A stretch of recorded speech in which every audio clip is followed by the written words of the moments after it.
오늘 주시는 하나님의 말씀은 신약성경 계시록 1장 9절로 20절 말씀, 요한계시록 1장 9절로 20절 말씀을 저와 여러분 한 목소리로 봉독하시겠습니다. 1장 9절부터 20절까지의 말씀입니다. 1장 9절 같이 읽겠습니다. 나 요한은 너희 형제요 예수의 환난과 나라와 참음에 동참하는 자라. 하나님의 말씀과 예수를 증언하였으므로 말미암아 반모라 하는 섬에 있었더니 주의 날에 내가 성령에 감동되어 내 뒤에서 나는 나팔 소리 같은 큰 음성을 들으니 이르되 내가 보는 것을 두루마리에 써서 에베소, 서머나, 버가모, 두아디라, 사데, 빌라델비아, 라우디게아 등 7 교회에 보내라 하시기로 몸을 돌이켜 나에게 말하는 음성을 알아보려고 돌이킬 때에 7 금촛대를 보았는데 촛대 사이에 인자 같은 이가 발에 끌리는 옷을 입고 가슴에 금띠를 띠고 그의 머리와 털의 희기가 흰 양털 같고 눈 같으며 그의 눈꽃은 불꽃 같고 그의 발은 풀무불에 단련한 빛난 주석 같고 그의 음성은 많은 물소리와 같으며 그의 오른손에 7 별이 있고 그의 입에서 좌우에 날선 검이 나오고 그 얼굴은 해가 힘있게 비치는 것 같더라. 내가 볼 때에 그의 발 앞에 엎드러져 죽은 자같이 되매 그가 오른손을 내게 얹고 이르시되 두려워하지 말라. 나는 처음이요 마지막이니 곧 살아있는 자라. 내가 전에 죽었었노라. 볼지어다 이제 세세토록 살아있어 사망과 음부의 열쇠를 가졌노니 그러므로 네가 본 것과 지금 있는 일과 장차 될 일을 기록하라. 네가 본 것은 내 오른손의 7 별의 비밀과 또 7 금촛대라. 7 별은 7 교회의 사자요 7 촛대는 7 교회니라. 요한계시록은 하나님께서 사도 요한에게 알게 하신 예수 그리스도의 계시를 기록한 책이라고 했습니다. 사도 요한은 하나님과 성령과 예수 그리스도 성삼위 하나님의 은혜와 평강을 아시아에 있는 7 교회에 전하기 위해서 요한계시록을 기록을 했습니다. 우리를 사랑하셔서 구원하시고 나라와 제사장 삼으신 그리스도는 장차 다시 오십니다. 주 하나님은 알파와 오메가요 전능자이십니다. 예수님의 제자들은 복음을 전하다가 다 순교했는데 사도 요한은 다른 제자와는 다른 특별한 사명이 주어졌습니다. 그리스도의 계시를 받아 기록함으로 교회가 하나님의 뜻을 알고 행하게 하는 사명이었습니다. 사도 요한은 그 사명을 충실히 감당하기 위해서 요한계시록을 기록을 했습니다. 예수님은 약속대로 이 땅에 다시 오십니다.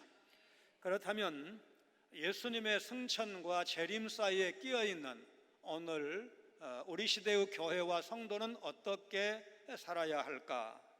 우리는 예수님이 다시 오실 때까지 복음을 전하도록 사명을 받았습니다. 그리고 그 사명을 인내하면서 감당해야 할 것입니다.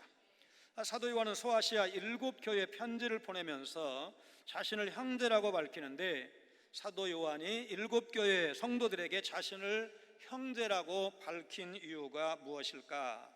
9절에서 요한은 자신을 먼저 소개를 하고 있습니다. 나 요한은 너희 형제요 예수의 환난과 나라와 참음에 동참하는 자라. 하나님의 말씀과 예수를 증언하였으므로 말미암아 반모라 하는 섬에 있었더니 요한은 소아시아 7 교회 교인들에게 형제라고 하면서 다가갑니다. 굴림하기를 좋아하는 것은 이방인의 특징입니다.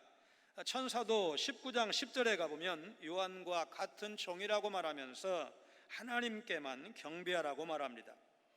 요한은 7 교회 성도들과 같은 형제로서 그들과 같이 핍박을 받았습니다. 사도 요한의 정체성을 나타내는 첫 번째 단어는 환난이라고 할 수 있습니다. 요한이 환난을 이기라는 메시지를 7 교회에게 강력하게 전할 수 있었던 것은 자신이 먼저 복음 때문에 환난을 당해봤기 때문입니다. 사도 요한에게 그리고 계시록을 읽는 초대교회 그리스도인들에게 하나님 나라에 참여한다는 것은 환난과 인내를 수반하는 일이었습니다. 요한계시록은 앞으로 계속 살펴보겠지만 여러 종류의 박해를 말씀하고 있습니다. 나이가 많은 사도 요한은 멀리 외로운 섬 반모로 유배를 갔고, 계시록 2장 13절에 내 충성된 증인 안디바는 죽임을 당하기까지 순교를 당했습니다. 10절입니다. 주의 날에 내가 성령에 감동되어 내 뒤에서 나는 나팔소리 같은 큰 음성을 들으니, 요한계시록 1장 10절에 주의 날은 신약성경에 처음으로 나오는 표현입니다. 주의 날은 주 예수께서 부활하신 날 안식일 다음 날인 오늘의 주일을 가리킵니다. 성령에 감동되었다는 말의 원뜻은 성령 안에서 들어갔다, 그런 뜻을 갖고 있습니다. 계시는 하나님의 영, 곧 성령으로부터 임합니다.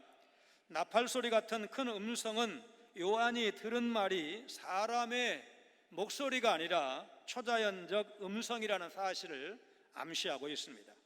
11절에 소아시아 7교회 이름이 나옵니다. 이르되 내가 보는 것을 두루마리에 써서 에베소, 서머나, 버가모, 두아디라, 사데, 빌라델비아, 라우디게아 등 7교회에 보내라 하시기로. 두루마리에 써서라는 구절에서 이 쓰다라는 말은 부정 과거 명령형으로 즉각적인 이행을 촉구하는 표현입니다. 이것은 특별히 히브리 예언 방식인데 계시록에 12번이나 반복 사용됨으로써 이 요한계시록의 기록이 성삼위 하나님의 권위로 기록되었다는 사실을 시사하고 있습니다. 에베소, 서머나, 버가모, 두아디라, 사데, 빌라델비아, 라우디게아, 이들 교회 명칭은 1장 4절에 언급된 7교회를 가리키는데, 각각 그 교회에 보내진 특별한 메시지는 이제 다음 시간, 그 다음 시간 계속해서 2장 3장에서 살펴볼 것입니다. 이들 7교회 이름은 편지가 시계 방향으로, 시계반을 도는 방향으로 전달되는 순서를 따르는 것입니다. 물론 요한계시록은 모든 시대를 살아가는 그리스도인들을 위한 책이지만 1차적으로는 소아시아 7교회에 보낸 편지입니다. 특별히 기록된 말씀을 7교회에만 보내라고 한 것은 그 도시들이 소아시아 중서부의 중심지이기 때문이고, 동시에 7교회에 대한 메시지가 보편적으로 모든 교회에 적용되고 해당되기 때문이라고 학자들은 해석하고 있습니다. 2년 전에 소천하신 빌리그레암 목사님이 자신의 인생에서 가장 이기기 힘들었던 3가지 유혹에 대해서 말씀한 적이 있습니다. 첫 번째 유혹은 상원 의원에 출마하는 공화당의 제안을 받았을 때이고, 두 번째 유혹 역시 공화당의 부통령 후보로 출마하는 권유를 받았을 때입니다. 그리고 가장 강력했던 세 번째 유혹은 미국의 한 재벌이 모든 비용을 댈 테니까 세계에서 가장 이상적인 기독교 학교를 세워달라는 요청을 했을 때입니다. 이 3가지 유혹 모두 그럴싸한 타협으로 받아들일 수 있었으나 저는 고심 끝에 모두 거절했습니다. 저는 복음 전도자이지 정치가나 사업가나 교육가가 아니기 때문입니다. 중국 한나라에서 가장 높은 벼슬인 태위까지 올랐던 양병이라는 사람은 젊어서 아내가 죽어서 홀몸이 되었는데 황제의 요청에도 재혼하지 않고 끝까지 정절을 지켰습니다. 청렴했고 인정이 많아서 백성의 칭송을 받았습니다. 그는 자신의 마음을 지키는 비결에 대해서 술과 여자, 재물을 탐하지 않는 것이라고 이야기했습니다. 결승점을 향해서 앞만 보고 달려가는 것이 하나님께로부터 사명을 맡은 사람의 자세입니다. 하나님께서 맡겨주신 사명에 방해되는 일에는 한눈 팔지 않아야 됩니다. 유혹에 흔들리지 말고 맡겨주신 사명을 따라 평생 주님 앞에 충성을 다하는 그런 삶을 살게 해 주옵소서. 그렇게 기도하시길 바랍니다. 하나님께서 나에게 맡겨주신 사명이 무엇인지 성경을 통해서, 그리고 여러분 마음속을 잘 헤아리셔서 이것이 하나님께서 원하시는 거야. 하나님은 가정을 통해서 또 교회를 통해서 내 삶의 현장에서 이런 삶을 살기를 원하셔 깨닫는 은혜가 여러분에게 있으시기를 바랍니다. 사도 요한이 7교회 성도들을 향해서 형제라고 한 이유는 사도 요한도 소아시아 7교회 성도들이 겪는 환난, 동일한 환난을 겪어왔기 때문일 것입니다. 그는 환난 중에 참았고 예수님을 증언했다는 죄목으로 반모섬에 갇혔다고 말합니다. 그리고 편지를 보내는 그 순간에도 예수님의 명령을 듣고서 순종하기 위해서 자신에게 주어진 사명을 감당하기 위해서 지금 편지를 쓰고 있는 것입니다. 이제 모든 교회는 하나입니다. 시대를 떠나서, 그러니까 2000년 전에 사도 요한이 그렸던 그 교회, 그가 보냈던 편지를 보냈던 소아시아의 7교회, 그보다 앞서서 편지를 받았던, 또 사도 바울로부터 편지를 받았던 그 교회들이 궁극적으로는 한 교회라는 사실을 우리가 믿는다면 오늘 우리도 환난 가운데에서 믿음으로 인내해야 할 것입니다. 그러면서도 오늘 우리는 그 시대의 그리스도인들이 환난 가운데에서 때로는 사형을 당하기도 하고 화형을 당하기도 하고 감옥에 갇히기도 하고 유배를 당하기도 하지만 결코 복음의 증인으로서의 삶을 포기하지 않았던 것처럼 오늘 가정과 삶의 현장에서 복음 증거할 책임, 사명이 있다는 것, 감당해야 한다는 것, 여러분 믿으시기를 바랍니다. 우리는 예수님이 심판주로 오실 날을 바라보면서 대적들의 핍박도 참아내야 합니다. 12절 말씀입니다. 몸을 돌이켜 나에게 말한 음성을 알아보려고 돌이킬 때에 7 금초대를 보았는데, 편지를 보내라는 음성을 들은 사도 요한이 말씀하시는 분이 누구신지 보기 위해서 돌이켰을 때 그가 처음 본 것은 7 금초대였습니다. 스가랴 4장 2절의 환상과 비슷한 7 금초대인데, 여기서 촛대에 해당하는 단어를 정확하게 살펴봤더니 세워놓거나 달아매는, 그러니까 오늘날 우리가 생각하는 그 촛불이 아니고 사실은 등잔불, 그 올리브유로 켜는 등잔불을 생각해야 됩니다. 7 금초대는 스가랴서에서 이스라엘 가리키는 반면에 오늘 본문에서는 수신자들인 소아시아의 7교회, 나아가 전 세계의 보편적 모든 교회를 포괄하는 말씀입니다. 13절로 16절은 예수님 형상에 대한 묘사입니다. 촛대 사이에 인자 같은 이가 발에 끌리는 옷을 입고 가슴에 금띠를 띠고 그의 머리와 털의 희기가 흰 양털 같고 눈 같으며 그의 눈은 불꽃 같고 그의 발은 풀무불에 단련한 빛난 주석 같고 그의 음성은 많은 물소리와 같으며 그의 오른손에 7별이 있고 그의 입에서 좌우에 날선 검이 나오고 그 얼굴은 해가 힘있게 비치는 것 같더라. 요한은 7 금초대 사이에 계신 인자 같은 이를 봤다고 했습니다. 인자 같은 이는 다름 아니라 예수님이십니다. 예수 그리스도께서 촛대 사이에 계신다는 것은 모종의 방식으로 소아시아 7교회와 함께 하신다는 것을 상징적으로 표현한 것입니다. 7 촛대는 20절에서 7교회를 상징한다고 했기 때문에 이렇게 해석하는 것이 옳습니다. 그 다음에 예수님의 다양한 모습은 앞서 언급한 예수님의 영광과 능력을 그림을 그리듯이 묘사를 하면서 궁극적으로 예수 그리스도의 초월성을 보여주고 있다 할 것입니다. 동시에 예수님의 말씀의 권세를 상징한다고 봐야 됩니다. 예수님은 2장 16절에 가면 회개하지 않는 버가모 교회 교인들에게 속히 가서 당신의 입의 검으로 그들과 싸울 것이라고 경고하시면서 회개를 촉구하십니다. 또 재림하시는 예수님은 계시록 19장 15절을 보면 입에서 나오는 예리한 검으로 만국을 치시겠다고 말씀을 하십니다. 사도 요한은 인자 같은 이의 오른손에 있는 7별을 보는데 7별은 소아시아 7교회의 사자를 상징을 합니다.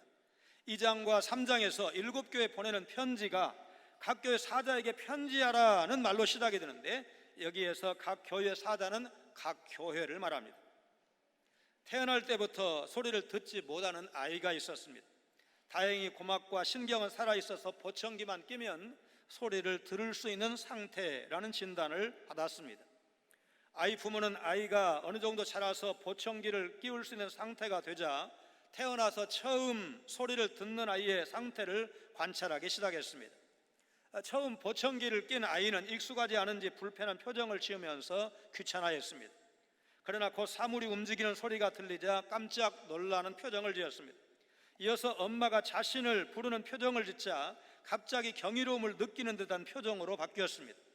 그러다 엄마의 목소리인 것을 확인하고는 환한 미소가 번졌고, 이어서 아빠의 목소리를 듣고도 아이는 같은 표정을 보여주었습니다. 여러 해 전에 우리 교회도 여전도 회원들이 돈을 모아서 어려운 회원의 청력 회복 수술을 지원해 준 일이 있는데, 수술 후에 이제 그 아이가 5남매인데 이제 그 다섯째 막내가 한 돌남짓 됐을 때입니다. 이 아이가 엄마라고 부를 때 말하자면 위에 4명의 아이들로부터, 아이들은 다 불렀겠지만 엄마는 듣지 못하다가 이 막내 다섯째 아이의 엄마 소리를 듣고 전율을 느꼈다는 그런 말을 들은 적이 있습니다. 이 부부 역시 이 과정을 영상으로 찍어서 인터넷에 올렸고, 많은 사람이 부모의 목소리를 듣는 것만으로 너무 행복해하는 그 아이의 표정을 보고 감동했습니다. 여러분, 하나님의 음성이 들리십니까? 하나님의 음성을 들을 수 있다면 엄마 소리에도 아이들 위에 언니 오빠로부터 듣지 못했던 그 엄마 소리에도 전율을 느꼈다고 했는데, 또 처음으로 엄마가 부르는 소리, 아빠의 소리, 아빠가 부르는 소리를 듣고 감동하는 모습을 보고 그 아이의 모습만 봐도 행복해한다고 했는데, 하나님의 음성을 우리가 매일 들을 수 있다면, 여러분, 우리가 성경을 읽음으로 하나님의 음성을 들을 수가 있고, 여러분 큐티를 통해서 하나님이 이렇게 말씀하시는구나, 이건 나에게 말씀하시는구나, 새벽마다 나와서 말씀을 들음으로 인해서 오늘 나에게 주시는 하나님의 음성이야. 하나님은 내가 가정을 위해서, 우리 교회를 위해서, 또 내가 소속된 우리 지역사회를 위해서 이런 삶을 살라고 지금 말씀하시는 거야. 여러분, 그렇게 깨닫는다면 그것이 하나님의 음성인 줄로 믿습니다. 이런 하나님의 음성을 매일매일 들으시는 여러분 되시기를 바랍니다. 하나님은 7교회를 향해서 장래일을 말씀하시기 전에 대적들을 심판하실 예수님을 보여주신 사실을 통해서 소아시아 7교회는 비록 환난과 핍박 가운데 있지만 심판하실 예수님, 최후의 승리를 거두실 교회를 바라보면서 소망을 갖게 되고 위로를 받았을 것입니다. 모든 교회는 계시록의 7교회처럼 환난과 핍박을 겪어왔고, 지금도 세계 곳곳에서 예수 믿는다는 이유 때문에, 또 교회에 소속되어 있다는 이유 때문에 불이익을 받고 있고 핍박을 당하고 있고, 또 앞으로도 그럴 것입니다.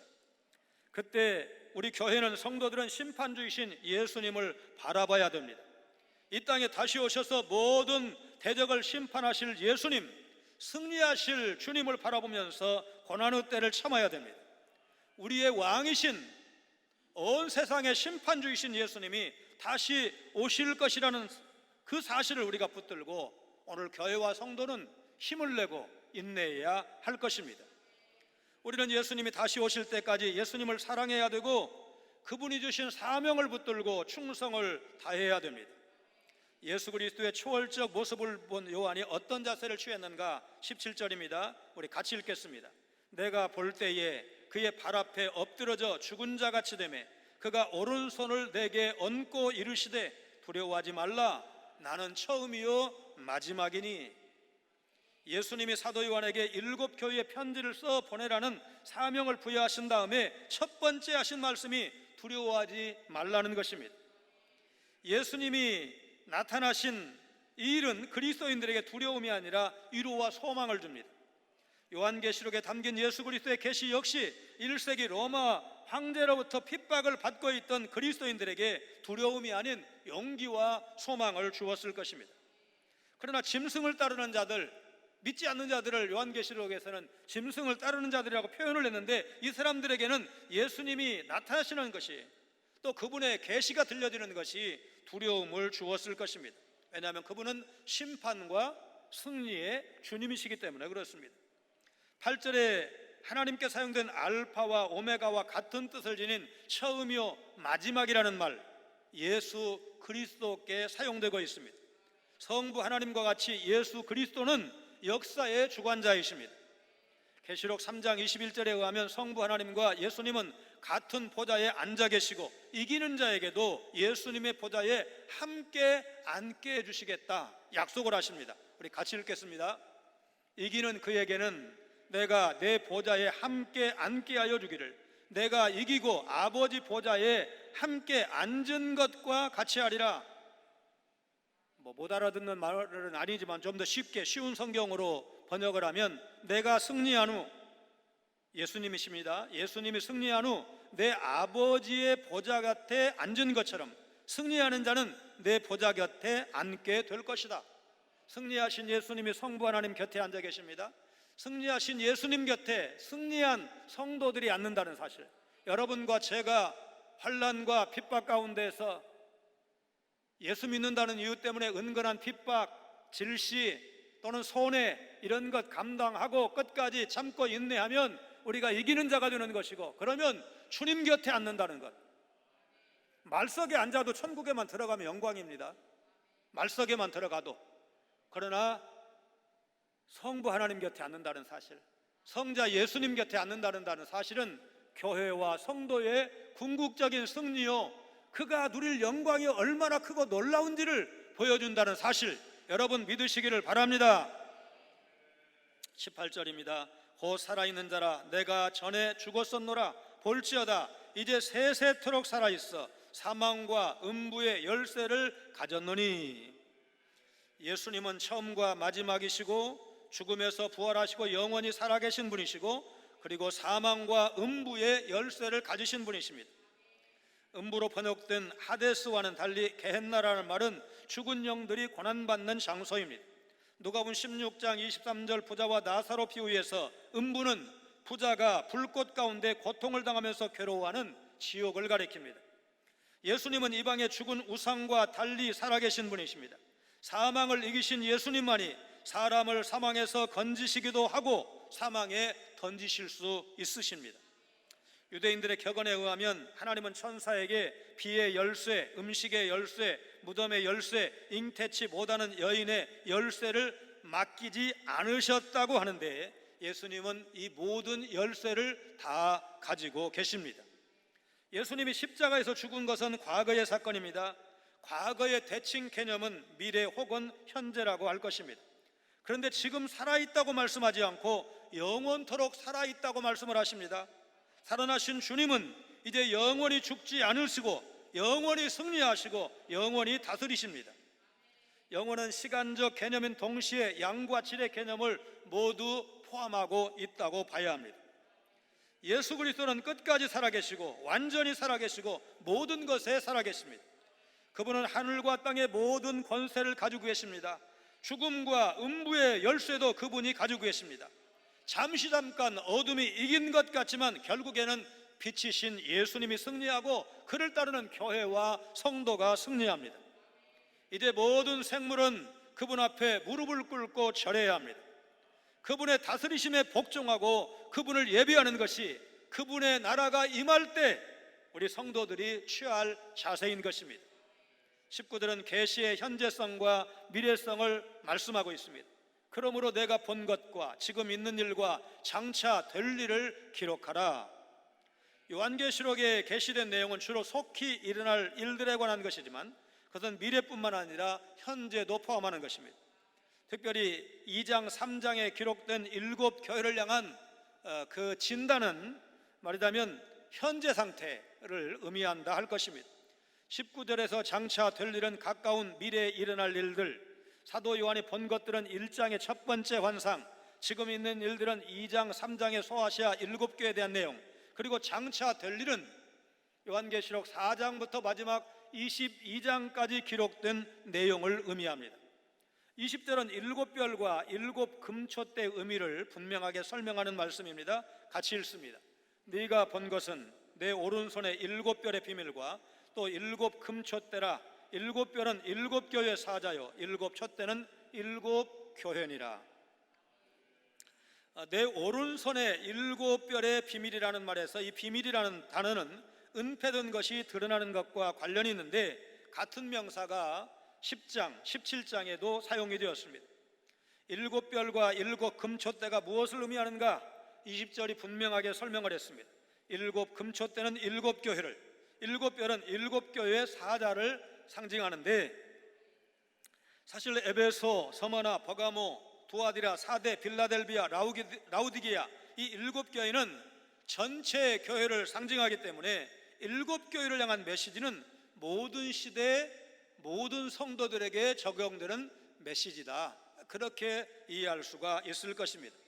흥미로운 사실은 사도 바울 역시 일찍이 로마, 고린도, 갈라디아, 에베소, 데살로니가, 빌립보, 골로새 이렇게 7교회의 편지를 쓴 후에 개인적으로 디도와 디모데, 빌레몬에게 편지를 썼다는 사실이 상당히 흥미롭습니다.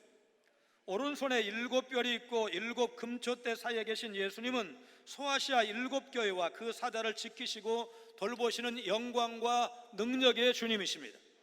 우리 역시 지상의 교회를 지키시는 능력의 예수님, 교회의 모든 것을 아시는 예수님, 교회의 사역자들을 굳게 붙들어 주시는 예수님, 복음과 교회의 대적을 물리치시고 밟으시는 예수님을 붙들어야 합니다. 교회가 올바른 신앙 고백 위에 서 있을 때 음부의 권세가 결단코 교회를 이길 수 없다는 사실을 우리가 믿어야 되고 이 진리를 붙들어야 합니다.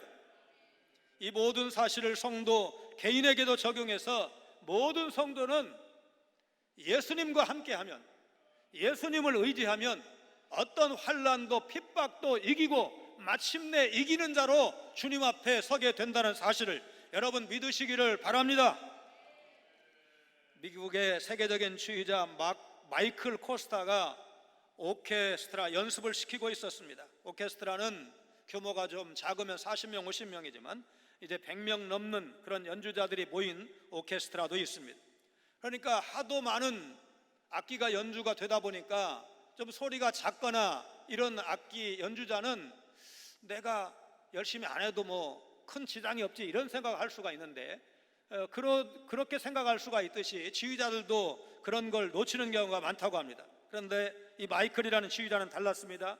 몇 번의 연주에서 소리가 약간 달라진 것을 감지한 마이클은 연습을 중단시킨 뒤에 피콜로 연주자를 불러 세웠습니다. 왜 열심히 연주하지 않습니까? 그가 대답합니다. 제 바로 뒤엔 큰 북이 있고 옆엔 트럼본이 있습니다. 이 작은 피콜로 소리가 들리긴 하겠습니까? 보여주세요. 작은 피콜로, 여러분 뭐 아마 이제 모르시는 분이 많을 것 같은데 지휘자가 이렇게 말합니다. 지휘자인 내가 듣고 있지 않습니까? 당신의 연주로 인해서 우리 오케스트라의 연주가 산다는 자부심을 가지십시오. 내 오케스트라에는 당신의 피콜로가 꼭 필요합니다. 나의 머리털까지 세고 계시는 주님, 우리의 앉고 일어섬까지도 통촉하신다고 말씀하신 그 주님은 보이지 않는 곳에서도 최선을 다하는 나의 모습을 기뻐하십니다. 연하처럼 우물을 팽개치고 도망가는 성도가 되지 말고 보이지 않는 곳에서도 누가 알아주지 않아도 티가 나지 않는 일에도 최선을 다하시기를 바랍니다. 몇 년 전에 국민일보 겨자씨에 나온 내용입니다. 우리는 원래 예수 앞에 설 수 없는 자들입니다. 그런데 십자가를 통해서 구원하신 예수님을 직장 상사나 군대 상관만도 못하게 여긴다면 여러분 이것은 얼마나 잘못입니까? 예수님은 지금 고난 가운데 있는 요한의 어깨에 손을 얹고 말씀을 하셨는데 요한에게 이렇게 다가오신 예수님은 우리에게도 다가오신다는 사실, 우리도 그렇게 따뜻하게 감싸주시는 주님이라는 사실을 여러분 믿으시길 바랍니다. 예수님께서 우리를 향해서 친구라고 말씀하셨지만 여러분 우리가 예수님을 향해서 친구처럼 만만하게 여기면 안 됩니다. 왜냐하면 그분은 사망과 음부의 열쇠를 가지신 심판주 하나님이시기 때문에 그렇습니다. 그분은 죄와 사망의 권세를 정복하신 심판의 주요, 이 땅에 오실 때 초림의 예수처럼 아기 예수처럼 구유에 오시는 것이 아니고 사람들이 그를 알아볼 수 없을 만큼 초라하게 오시는 것이 아니고 영광의 주님으로 심판의 주로 만왕의 왕으로 오신다는 사실을 우리가 기억해야 됩니다. 우리는 마땅히 그분 앞에 엎드려 경배해야 됩니다. 그분의 말씀에 전적으로 순종해야 되고 그분이 주신 사명을 향해서 충성을 다해야 됩니다. 사명은 자신이 원해서 받는 것이 아니라 주께서 우리 각자 한 사람 한 사람에게 부여하시는 것입니다. 그렇다면 성도는 주님과 교회를 섬길 때 주님께서 나에게 부여하신 사명, 가정과 교회와 직장과 삶의 현장에서 자신을 낮추고 복음을 증거하고 또 사랑과 정성으로 섬겨야 될 사람을 마땅히 섬기는 일을 통해서 그리스도의 증인으로 복음의 증인으로 살아갈 때 하나님은 영광을 받으시고 우리가 주님 앞에 섰을 때 잘했다고 칭찬받을 줄로 믿습니다. 주님이 보시기에 큰일이 뭐가 있겠습니까? 그런데도 마태복음 25장의 달란트 비유에서 5달란트 받은 종과 2달란트 받은 종이 열심히 장사해서 다시 5달란트를 남기고 2달란트를 남겨서 주님 앞에 가지고 왔을 때 주님이 뭐라고 칭찬하십니까? 네가 작은 일에 충성하였다 그랬겠어요. 작은 일이라는 거예요. 5달란트면 엄청난 돈이고 2달란트면 상당한 돈인데 그걸 크게 여기는 게 아니고 작은 일인데 그 다음에 작은 일로 여기신 주님이 우리에게 약속하신 복이 무엇입니까? 크고 즐거운 일에 참여하리라. 여러분, 우리가 천국 말석에 들어가는 것도 놀라운 구원의 은총이지만 영광의 주님 앞에 선다는 것, 성부 하나님 곁에 예수님이 계시고 예수님 곁에 믿음으로 살다가 승리한 우리 성도들이 그 옆에 앉아서 그 주님과 더불어서 영광 할렐루야 찬양하면서 영생복락 누리는 날이 여러분과 저에게 약속되었다는 이 분명한 사실 가슴속에 담으시고 남은 날 주님이 주신 사명 충성스럽게 감당해서 주님 앞에 떳떳하게 설 수 있는, 자랑스럽게 설 수 있는 여러분과 제가 되어야 할 줄로 믿습니다. 거룩하신 하나님, 예수 그리스도의 복음을 증거하다 밤모섬에 유배된 요한이 성령에 감동되어 그가 본 것과 장차 될 일을 기록해서 7교회에 보낸 것처럼 오늘 우리에게도 말씀하시는 성령님의 음성, 새벽마다 말씀을 읽을 때마다 큐티할 때마다 말씀을 들을 수 있기를 원합니다. 촛대 사이에 계신 인자 같은 이가 부활하셔서 세세토록 살아계신 주님이시고 처음이요 마지막이시며 사망과 음부의 열쇠를 가지신 심판의 주님이라는 사실, 영광의 주님이라는 사실을 기억하며 교회와 성도를 향한 어떤 핍박에도 견딜 수 있는 힘을 주시고 남은 날 승리하신 주님을 담대히 전하며 살아가는 복음의 증인들 다 되게 하여 주옵소서. 예수님 거룩하신 이름으로 간절히 기도하옵나이다. 아멘.